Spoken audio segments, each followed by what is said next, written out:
একদিন এক ব্যক্তি নিজের দ্বারে লিখে দিলেন, আজ আমি ভীষণ দুঃখী, আজ আমার সাথে কেউ দেখা করতে আসবেন না। কিছুক্ষণ পরে তার এক বন্ধু এলো, সে সেই লেখা পড়ল, তাও গিয়ে তার সাথে দেখা করল।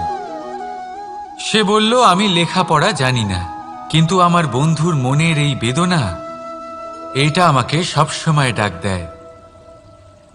এরাই হলো আসল বন্ধু। কোনো কারণে আপনি যদি দুঃখ পান, কোনো সমস্যার সমাধান না বের করতে পারেন, এই সংসার থেকে আলাদা হয়ে যেতে চান, তাও এই বন্ধু আপনার সাথেই থাকবে। সমস্যার সমাধান না দিতে পারলেও আপনার সম্বল হয়ে অবশ্যই থাকবে।